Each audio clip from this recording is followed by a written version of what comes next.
What's going on YouTube? Welcome back to another Fantasy Puck video. It's Chris. This will be our last tier list and rankings video before we get into our regularly scheduled fantasy hockey content for this upcoming fantasy hockey season. So let's get right into it.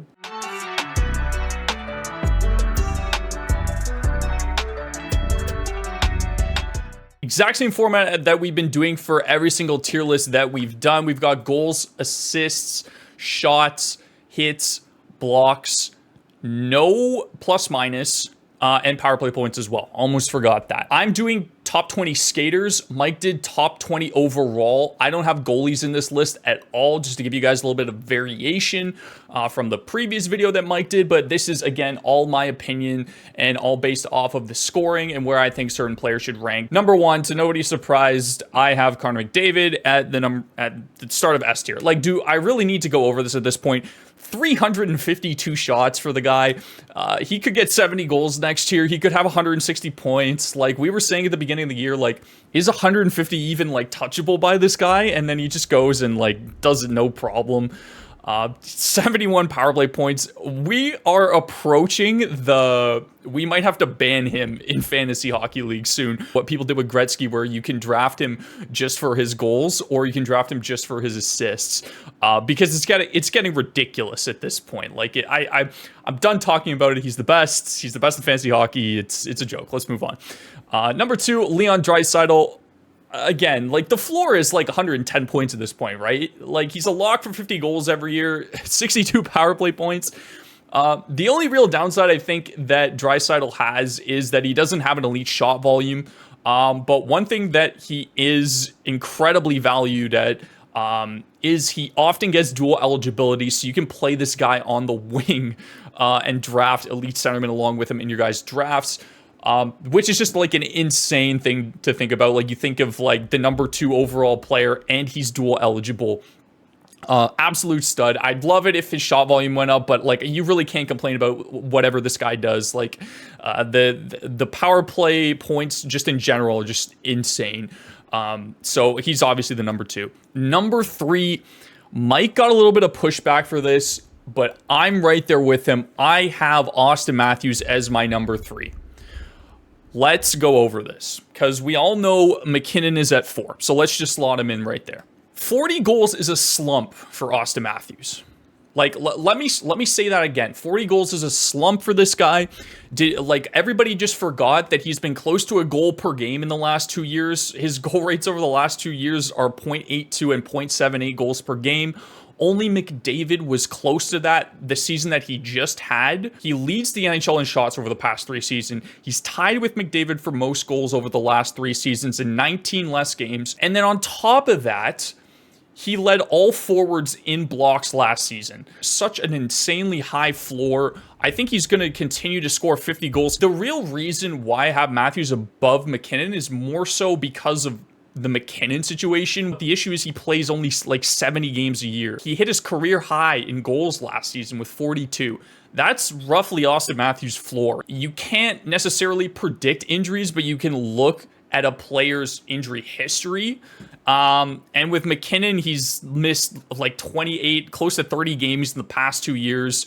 Like, what happens in fantasy hockey playoffs when he's injured again and you're in the finals, you're in the semis, or you're in the quarters at that point?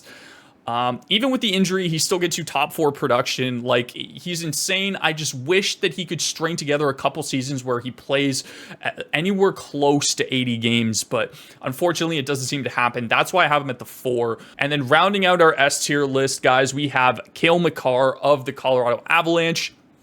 This is the only defenseman that has a point per game floor. He also has a 100-point upside. His peripherals are solid on top of that when he plays a full season. We saw that the year before. I think this is the year that he just strings it all together, stays healthy, and is solidified as a top 5 pick in fantasy. Another thing to consider, guys, is you typically only get 6 forward spots, but you also only get 4 D spots. And to have a defenseman that can put up 100 points with similar shot volume and point totals as some of the other guys in this tier list, like, it's just insane value. Like I said, I think this is the year that we see the true immersion of Cale Makar. Moving on to our A tier guys, I have Jack Hughes of the New Jersey Devils. He was 1 point away from 100 this season. 336 shots is a lot. He legit has the opportunity to challenge MacKinnon and Matthews in terms of their production, I think, if he can maintain the shot volume. And like, he could slip into that S tier just as easily at the end of the season. He's still 22 and has even more upside now that we've seen a full season of him. I'm surprised so many people are rating him low, and he's falling sometimes like into the lower end of the first round. We finally got to see the full season of the guy. We know that New Jersey is just going to get better and better with the talent that's now on this team, and people are still sleeping on him. I don't understand it. I have him at my number 6 ranked player. Number 7, guys, I have Mikko Rantanen. He was my highest ranked winger in my wingers video, and I am continuing on the trend here in the A tier. He was number 1 for a reason. He is just as good of a goal scorer as a playmaker. His time on ice jumped 2 minutes. His role is completely solidified. He even has more upside with Landeskog being out. He's just more of a focal point in the offense now. He can carry the offense by himself. He's shown it even with MacKinnon being out. Even if his goal totals come down, I feel like he's still going to be over that 100-point mark. And he still has that upside of hitting around the 300 shots.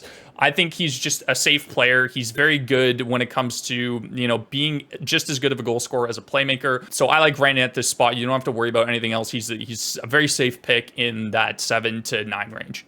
Number 8, David Pastrnak of the Boston Bruins. 407 shots and 60 goals. Just a great season for Pasta overall. I think he's going to continue to have elite shot volume and goal upside, but I am a little bit hesitant of the 100-plus point total because of the way the Boston, you know, is going into next season. Pavel Zacha as the number 1 center in Boston now, potentially. And then you have Charlie Coyle on top of that if something happens to Zacha as the number 2. I'm a little bit concerned, to say the least. I'm rating him high enough to respect what he did last season. Like I said, I think he can hit that 50-goal mark. You know, just given the fact that where Boston's at, I have him a little bit lower. At number 9, guys, I have Matthew Tkachuk. And if I knew that he was healthy going into next season, he would jump above Pasta and Rantanen. Back-to-back 100-point years, back-to-back 40 goals. I love how he's falling in drafts because of his injury. He's now in that elite shot volume range as well. I can't rate him any higher than I am right now just because of the fact that we still don't know when roughly he's going to be back.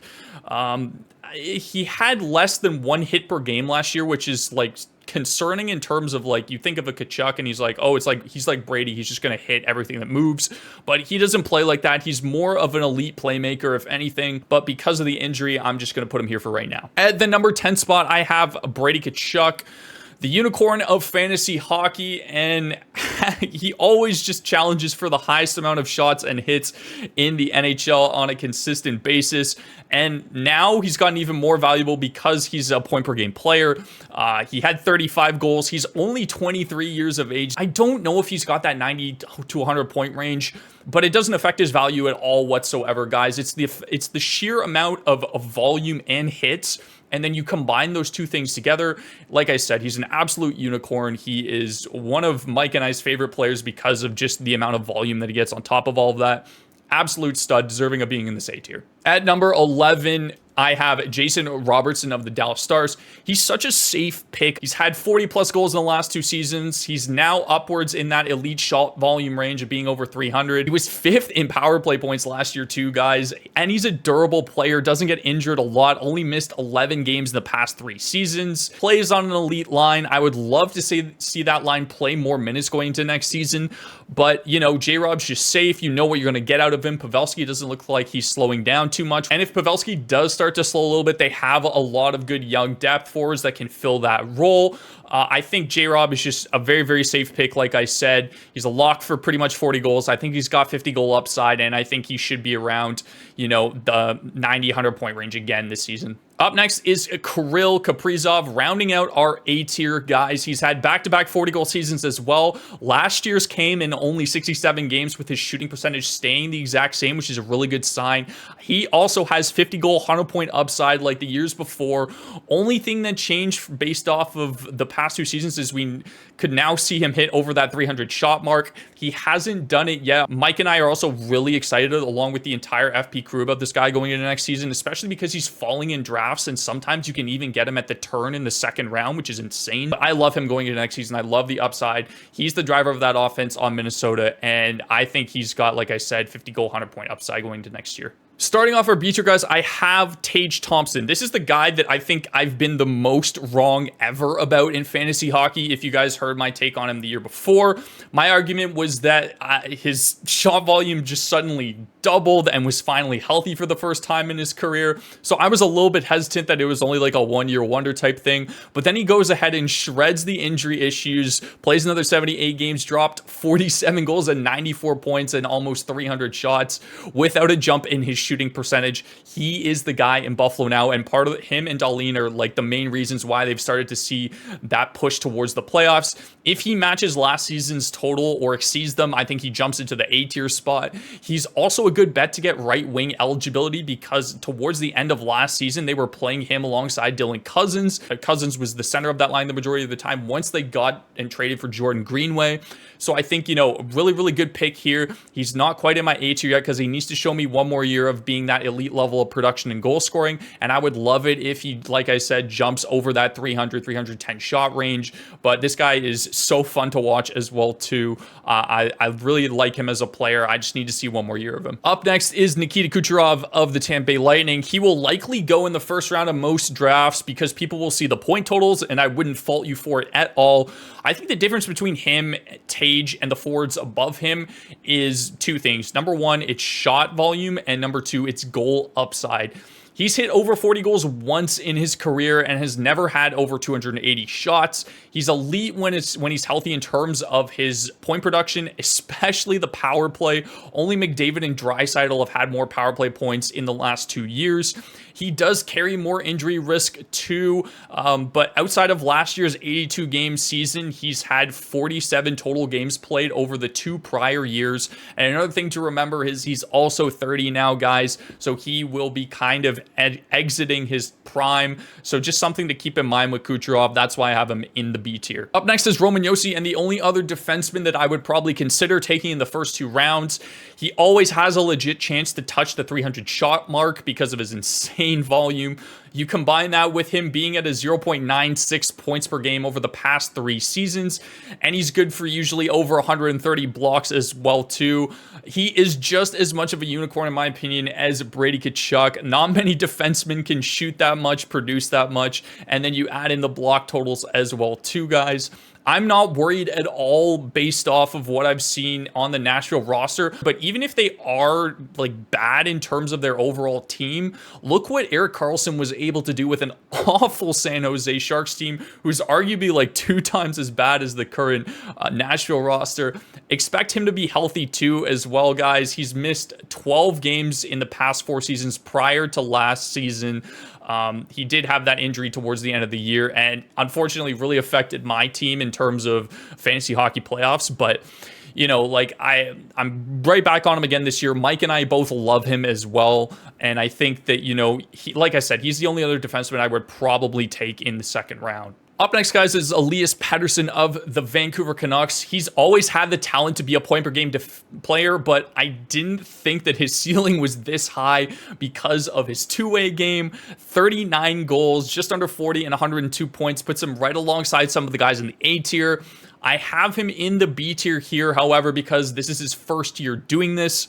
Finally got the bump in average time on ice that he deserves. His shot total went up too, which is great. I would love to see more shots out of him, but I think he's, you know, kind of in that 250 range. And he had a sneaky 89 blocks just behind Austin Matthews for the block lead among forwards. He's incredibly consistent with his shooting percentage, even though it fluctuates a lot of the time throughout the season. He is just like Tage in the sense that if he replicates this season, again, I think he jumps to the A tier. Up Up next, guys, is Mitch Marner of the Toronto Maple Leafs. He's incredibly consistent, and that's what you want out of your first 2 picks, especially in categories leagues, guys. You can't just draft goal scorers. Sometimes it's good to have some well-roundedness, especially, like I said, in category leagues and head-to-head leagues where you need to win specific categories every week. He's one of 4 players to have at least 97 points in the past 2 seasons. The other 3 are on this list as well, too. McDavid, Draisaitl, Matthew Tkachuk. He's 6th in total points over the last 2 seasons, 1 behind Mikko Rantanen. He's tied for 3rd in assists with Tkachuk and Draisaitl over the past 2 seasons. The shot volume isn't high, unfortunately, and he should just be over the 200 mark again.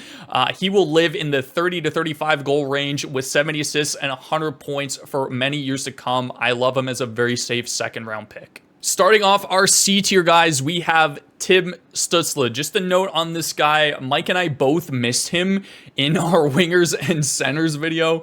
I think the reasoning for this was, number one, I assumed that Stützle was going to be the center in Ottawa, the number 1 center there. And then Mike saw that he was listed as a winger when he was doing his centers video. So at that point, it was just a little bit of a miscommunication. He should have been in both videos because of how good of a season he had. One of my must draft elite upside players last year. There are safer picks in this point. I will point that out, but I think very few of those safe picks have 100-point upside. For the 2nd year in a row, Timmy's had an unbelievable superstar-like second half with 45 points coming in his last 33 games. Also finished just shy of the 40-goal mark and had 90 points.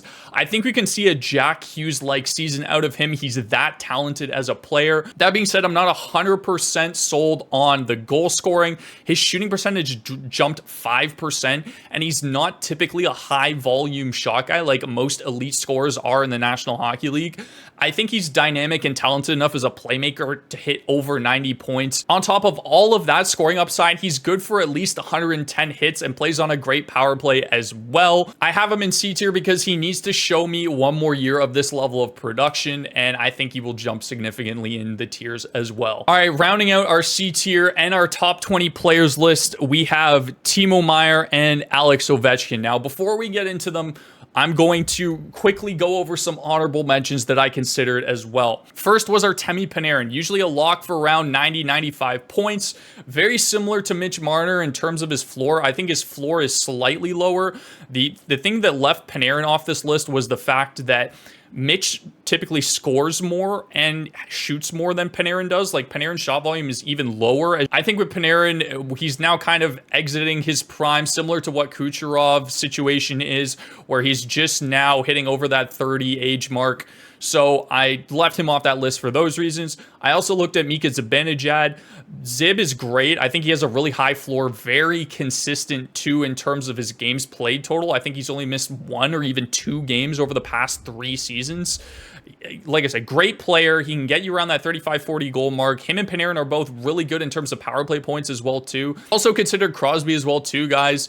But again, not a crazy high shot volume. Typically gets you around 30 goals. And this was only the 2nd time in his entire 18-year career where he's played a full 82 games. That's why I left Crosby off that list. I had Meier over Ovi in my wingers video. But I'm going to actually put Ovi ahead of Meier here just to show you how close I think they are. I think they're very, very close in terms of value. Let's, compare and contrast the 2 of them. The general consensus is to take Ovechkin over Meier. And again, I think that's fine. Over the past 2 seasons, Ovi is clearly the better goal scorer. Ovi's had more assists in that time as well too, even though it's a little bit closer. Ovi typically hits more as well too. 344 hits over the past 2 seasons compared to Meier's 316. And Meier actually shoots more than Ovechkin with 653 shots over the past 2 years and 628 shots over the past 2 years for Ovi. Those are insane shot totals. I think going into next season, I would rather have Timo Meier. Washington just looks incredibly average with a lot of injury concerns in their top 6. First of all, Max Pacioretty. I don't even know if that guy's going to play over 15 games. Nicholas Backstrom continues to have injuries. TJ Oshie. All 3 of those guys are over the age of 34, by the way, and all have injury history. Tom Wilson just got back from an injury. You've got to hope that guy's healthy. Kuznetsov apparently wants out as well too. So I think Washington's definitely on the decline. However, Ovi is the focal point of that offense, and that is something to note. people were saying that there's a lot of mouths to feed in New Jersey. And we all know, or at least we are anticipating, that New Jersey is going to be elite offensively. But who are you actually worried about will take away from what Timo Meier does? Jesper Bratt? He hit over 30 goals for the first time in his career and over 200 shots for the first time in his career. I think he's honestly more of a playmaker. Are you worried about Nico Hischier? He also hit a career high with 30 goals and 200 shots, over 200 shots for the first time. He was in that 250 range, but you know, I look at Hischier as more almost like a Bergeron-esque player where he just plays such a complete game that I think that takes away from his offense. And I honestly think he could dip down a little bit this year, especially with Meier coming in. Who else is there? Dawson Mercer had 161 shots last year. Look at his average time on ice. He fluctuated between the second and third line as well. Who else is left? Tyler Toffoli, the guy that's 31 years of age on a one-year contract that just had a career year in goals and shots as well. Especially the fact that they just locked up Timo Meier. My money is on Timo Meier being a big focal point of this offense, and less so much that people are going to take away from him, and more so he's going to take away from some of the other players on the team. You got to remember, New Jersey gave up a first, a second, and 2 prospects for this guy. I look at it in the sense that having talented players around you is a good thing and makes you better in terms of production. Look at what happened to Edmonton when they brought in Hyman and Evander Kane. Nuge, McDavid, and Draisaitl all set career highs.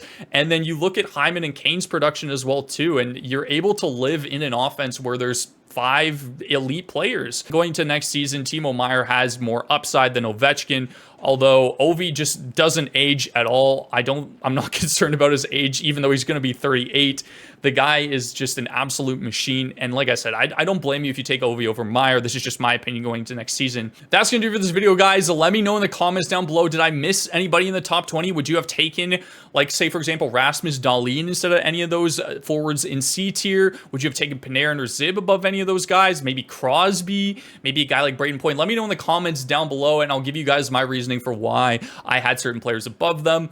The last 3 picks are very tough to make. I think they're all pretty similar. I valued Ovi and Meier because of the hit volume over some of the other guys. But that being said, guys, hopefully you guys enjoyed the video. Like I said, leave a like, hit that subscribe button. We have so much fantasy hockey coming for you guys in the next, all of September pretty much. We have a video coming out every single day, so stay tuned for that too. Thank you guys so much for watching. I will see you in the next video. Have yourselves a fantastic rest of the day.